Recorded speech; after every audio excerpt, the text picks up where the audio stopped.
مودرن، حاجة بسم الله ما شاء الله جميلة جدا. زي ما انتوا شايفين التشطيب بتاعه والشكل بتاعه حاجة مميزة، مش حاجة تقليدية. كل الجنب اللي تحت ده كله نظام ادراج وضرفة، زي ما انتوا شايفين، والخشب الزان ومتبطن من جوه، والدهانات كلها دهانات فرن، ودي ضرفة.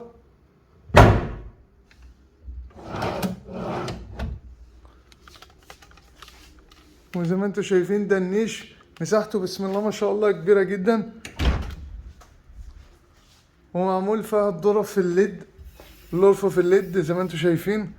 حاجة بسم الله ما شاء الله، وكله خشب سه. ده كله خشب سه، مش خشب بقى ايه اف ام وحبايبي وكلام من ده، لا كل ده خشب سه وازاز كله محمل. حاجة بسم الله ما شاء الله. تمام. والترابيزة بتاعتها هنوريها لكم، خليكم معانا، واهم حاجة دعمونا بالاشتراك والمتابعة، وتقولوا لنا رأيكم في الشغل اللي احنا بنقدمه لكم.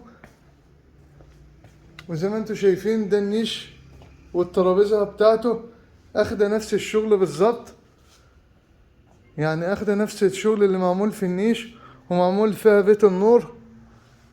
الرحيم والصلاة والسلام على رسول الله. النهاردة هنوريكم موديل جميل جدا، خليكم معانا لنهاية الفيديو عشان تشوفوا احدث اشكال غرف النوم والسفر. خليكم معانا.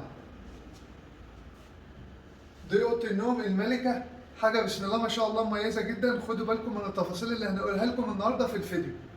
زي ما انتوا شايفين الدولاب بتاعها ضرفتين مفصلات والضرفتين جرار، والضرف بتاعتها كلها بومبي دوران. شغل الدورانات ده بياخد مصنعية زيادة عن الشغل العادي، فخدوا بالكم. يعني ده شوف ضرفة اخد نظام دايرة في النص، وهنا في تجويف في النص، والعمق بتاع الدولاب اكبر من اي دولاب، يعني العمق بتاعها اكبر من اي دولاب يعدي 60 سم. تمام. خشب بقى طبعا باين عليه ان هو خشب ايه، قوايم زان، قبل قشره ارض كبس سه، حاجه نظيفه جدا، يعني اعلى مستوى في النجاره اللي انا بوريها لكم النهارده زي ما انتم شايفين كده.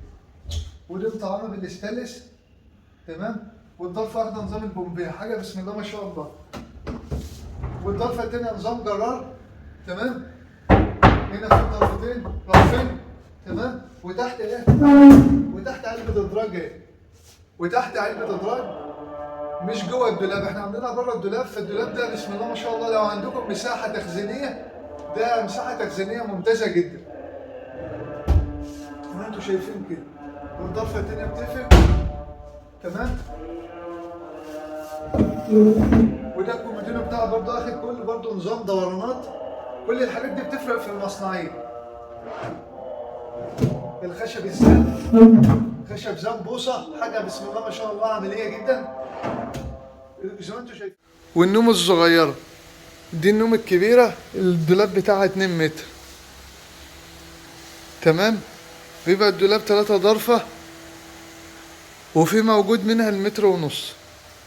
بالنسبه للخامات والشغل اللي انتم شايفينه فيها كلها خشب سه وقوايم زان، حاجه بسم الله ما شاء الله عمليه جدا. زي ما انتم شايفين دي كلها ابلكاس سه. في هنا بيحطوا خشب فايبر بيبقى عامل زي الكرتون، ده كله ابلكاس سه انضف خامه وقشر ارو زي ما انا بشرح لكم كده. واللي عاوز يشرفنا يجيب بيت نجار وهو جاي يجي يشرفنا، عاوز يجي يشوف الشغل على الطبيعه يجي يشوفه. انما الحمد لله الشغل بيتكلم عن نفسه في الخامه وفي الشغل وفي التشطيب. تمام. الدولاب بتاعها كبير، حاجه بسم الله ما شاء الله. وبالنسبه للنجار، في نجارين بيبقى عندهم ضمير، وفي نجارين يجوا يبيعوا الزبون في اي حته، يجي يقول له الشغل هنا وحش ويروح يقول له الشغل هناك حلو. بس احنا بنحب نوريكم كل حاجه وانتوا تقولوا رايكم. ده الدولاب بتاعها، وده الاتنين سرير. تمام. السرير بتاعها 2 سرير كبار 120. الدهانات كلها فرن. تمام. ودي التسريحة بتاعتها، تسريحة مكتبة، بيبقى هنا ضلفة. تمام. وهنا درج، كل ده خشب زان ومتبطن.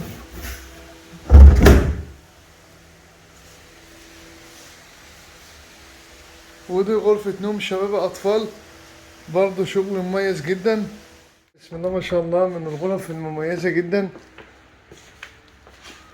كل الإضاءة بتاعتها والشغل بتاعها بالريموت، حاجة بسم الله ما شاء الله. خليكم معانا لنهاية الفيديو، وأهم حاجة تصلوا بينا على النبي. زي ما انتوا شايفين الدولاب بتاعها كله تحكم ريموت. الدولاب بتاعها 3 ضرفة. كل دي الإضاءات دي بتبقى معمول حسابها في التشطيبات وفي النجارة واحنا بنأسس الشغل. وبيبقى كل الحاجات دي بتبقى الأدوات الكهربائية اللي هي راكبة فيها دي كلها حاجات مستوردة.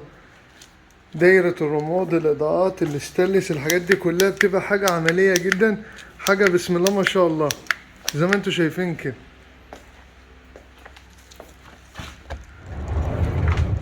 زي ما انتوا شايفين الأوضة كلها خشب طبيعي، كلها خبلة كسه قشرة أرض، حاجة بسم الله ما شاء الله جميلة جدا.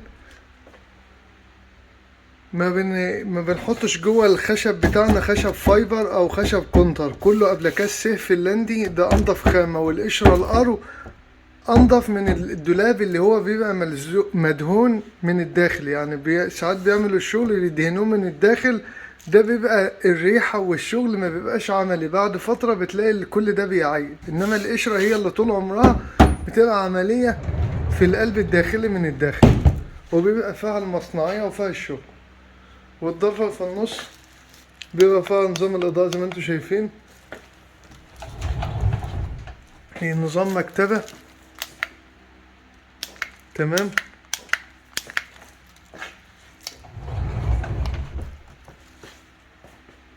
الضرفة الأخرانية، وتقدر بقى تتحكم في كل جزء لوحده، يعني ممكن تطفي جزء تشغل جزء كده.